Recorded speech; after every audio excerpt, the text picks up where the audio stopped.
आप देख रहे हैं राष्ट्रीय हिंदी न्यूज।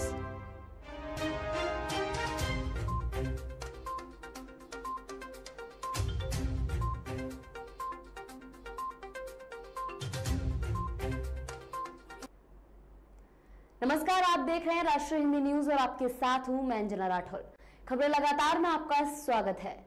सबसे पहले बात करेंगे कॉमनवेल्थ गेम्स की, जिसमें एक बार फिर भारत ने इतिहास रच दिया है। कॉमनवेल्थ गेम्स 2022 में भारत ने तीसरा गोल्ड मेडल हासिल किया है। 20 साल के अंचिता शेरवी ने पुरुष वेट लिफ्टिंग के 73 किलो भार वर्ग में ये मेडल जीता है। अंचिता शेरवी ने स्नैच में रिकॉर्ड 143 किलो का वजन उठाया, वहीं क्लीन एंड जर्क में वो 170 किलो भार उठाने में सफल रहे। कुल मिलाकर उन्होंने गेम्स रिकॉर्ड बनाते हुए कुल 113 किलो वजन उठाया और स्वर्ण पदक अपने नाम कर लिया। वहीं इस इवेंट में दूसरा स्थान मलेशिया के इरी हिदायत मोहम्मद ने हासिल किया है। हिदायत मोहम्मद ने कुल मिलाकर 303 किलो वजन उठाया और वो अंचिता शेरवी से 10 किलो कम वजन उठा सके। वहीं कनाडा के शाद डार्सिंगनी ने ब्रॉन्ज मेडल हासिल किया है। खास बात यह है कि कॉमनवेल्थ 2022 में भारत को अभी तक सभी 6 पदक वेट लिफ्टरों ने दिलाए हैं। बात करते हैं पश्चिम बंगाल की। पश्चिम बंगाल के कूच बिहार में रविवार देर रात बड़ा हादसा हो गया। यहाँ जलपेश जा रहे 10 शिव भक्तों की करंट लगने से मौत हो गई। जलपेश में शिव मंदिर है, सभी शिव भक्त वहां जा रहे थे। बताया जा रहा है कि वाहन में डीजे लगा था, इसमें ही जनरेटर रखा हुआ था। जनरेटर के वायर में शॉर्ट सर्किट होने की से वाहन में करंट दौड़ गया। इससे पिकअप में सवार यात्री करंट की चपेट में आ गए, जिससे 10 लोगों की मौत हो गई, जबकि 19 लोग जख्मी हो गए। इन सभी को इलाज के लिए अस्पताल में भर्ती कराया गया है। हादसे के बाद पिकअप का ड्राइवर फरार हो गया है। जानकारी के मुताबिक पिकअप वैन में करीब 30 लोग सवार थे। इनमें 19 लोगों को जलपाईगुड़ी के अस्पताल रेफर कर दिया गया है, जबकि 10 लोगों की जान चली गई। घटना मेखलीगंज थाना क्षेत्र के धरला ब्रिज पर हुई।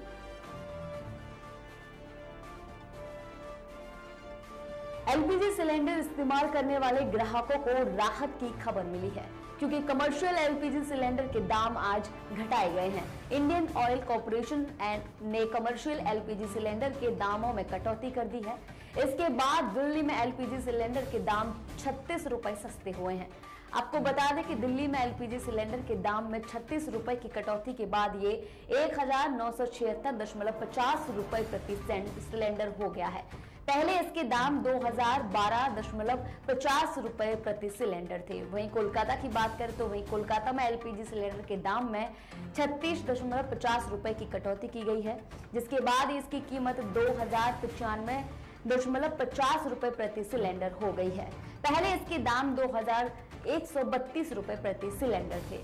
बात करें मुंबई की तो यहाँ एलपीजी सिलेंडर के दाम में 36 रुपए की कटौती के बाद ये 1936.50 रुपए प्रति सिलेंडर हो गया है, जो पहले 1972.50 रुपए प्रति सिलेंडर था। इंडियन ऑयल कॉर्पोरेशन की वेबसाइट पर दी गई जानकारी के मुताबिक 19 किलोग्राम वाले कमर्शियल गैस सिलेंडर के दाम में 36 रुपए तक की कटौती की गई है। 19 किलोग्राम वाला सिलेंडर 36 रुपए प्रति सस्ता होने का मुख्य फायदा रेस्टोरेंट, होटल, ढाबे और अन्य कमर्शियल यूज करने वालों को मिलेगा। वहीं बिना सब्सिडी वाले घरेलू एलपीजी सिलेंडर के दाम आज ना तो महंगे हुए हैं और ना ही सस्ते हुए हैं। 14.2 किलो वाला घरेलू एलपीजी सिलेंडर 6 जुलाई के रेट पर ही मिल रहा है और इसमें अभी तक कोई बदलाव नहीं किया गया है। सिर्फ कमर्शियल सिलेंडर में ही 36 रुपए को घटाया गया है।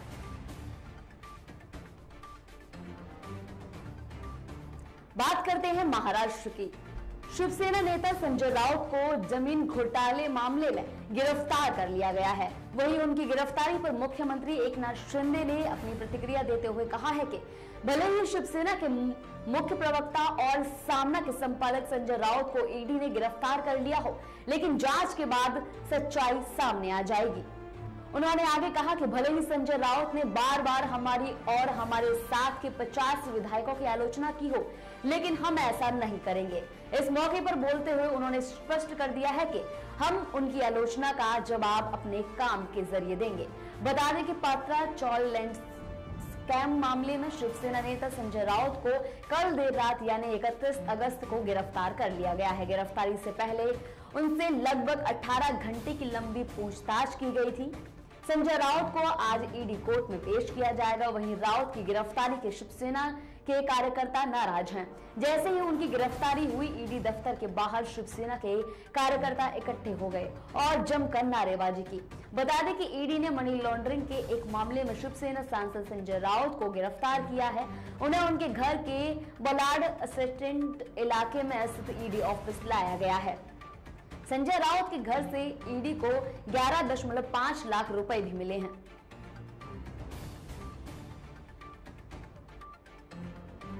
उत्तर प्रदेश में एक बार फिर से 7 आईपीएस अधिकारियों का तबादला हुआ है। योगी सरकार द्वारा जारी नोटिस में लखनऊ और कानपुर के पुलिस कमिश्नर का भी तबादला कर दिया गया है। लखनऊ के पुलिस कमिश्नर डीके ठाकुर और कानपुर के पुलिस कमिश्नर विजय कुमार मीना का वेटिंग में डाल दिया गया है। कानपुर और लखनऊ के पुलिस कमिश्नर पर बड़ा एक्शन लिया गया है। अब लखनऊ के अपर पुलिस महानिदेशक एसबी शिरोडकर को लखनऊ पुलिस कमिश्नर की जिम्मेदारी दी गई है। वहीं लखनऊ के पुलिस मुख्यालय में अपर पुलिस महानिदेशक के पद पर तैनात बीपी जोगदंड को कानपुर पुलिस कमिश्नर की जिम्मेदारी मिली है। इसके अलावा लखनऊ के पुलिस कमिश्नर रहे डीके ठाकुर और कानपुर पुलिस आयुक्त को लखनऊ स्थित पुलिस मुख्यालय बुला लिया गया है। इन दोनों को यहां अभी प्रतीक्षारत रखा गया है। वहीं होमगार्ड में पुलिस महानिदेशक के पद पर तैनात विजय कुमार को लखनऊ स्थित सीबीसीआईडी का पुलिस महानिदेशक नियुक्त किया गया है। वहीं लखनऊ स्थित लॉजिस्टिक के पुलिस महानिदेशक विजय कुमार मौर्य को अब होमगार्ड के साथ ही लॉजिस्टिक विभाग के पुलिस महानिदेशक की भी अतिरिक्त जिम्मेदारी मिली है। आपको बता दें कि इससे पहले बीते दिनों भी राज्य में 20 पीसीएस और 13 आईपीएस अधिकारियों का तबादला हुआ था। इन तबादलों में विशेष सचिव, मंडलायुक्त, डीएम, नगर मजिस्ट्रेट और मुख्य विकास के पद नियुक्ति की गई थी।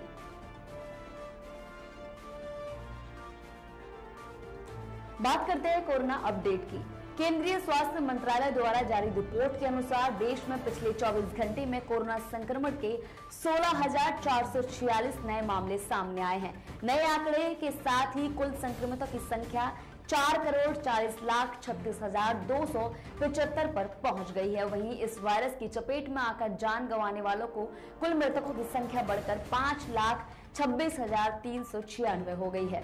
बीमारी से स्वस्थ होने वालों लोगों की संख्या बढ़कर 4,33,65,890 हो गई है। वहीं एक्टिव केस की बात करें तो ये संख्या 1,43,989 पर पहुंच गई है। आपको बता दें कि रविवार की तुलना में दैनिक मामलों और मौतों के मामलों में आज कमी देखी गई है। रविवार यानी 31 जुलाई को देश में 19,673 नए केस सामने आए थे।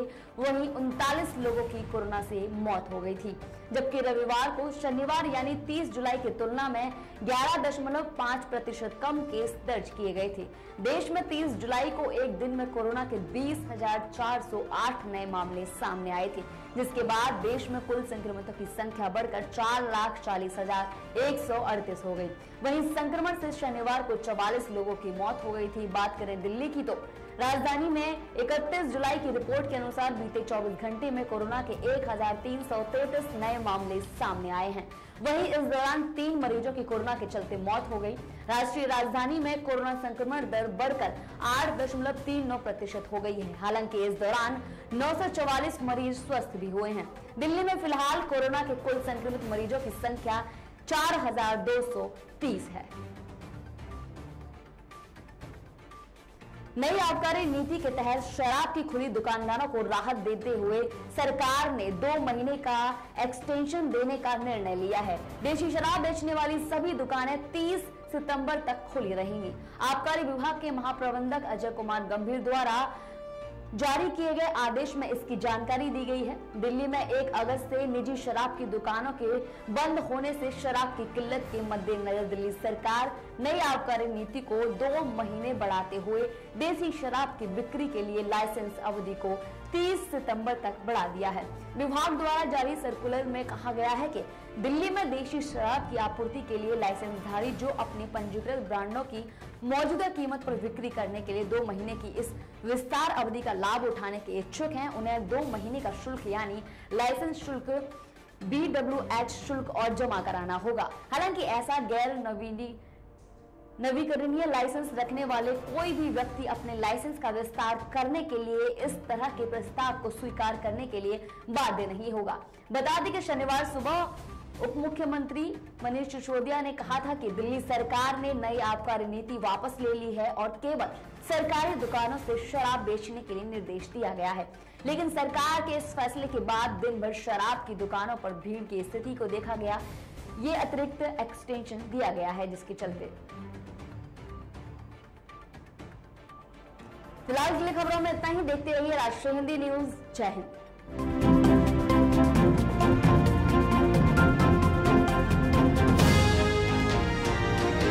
आप देख रहे हैं राष्ट्रीय हिंदी न्यूज।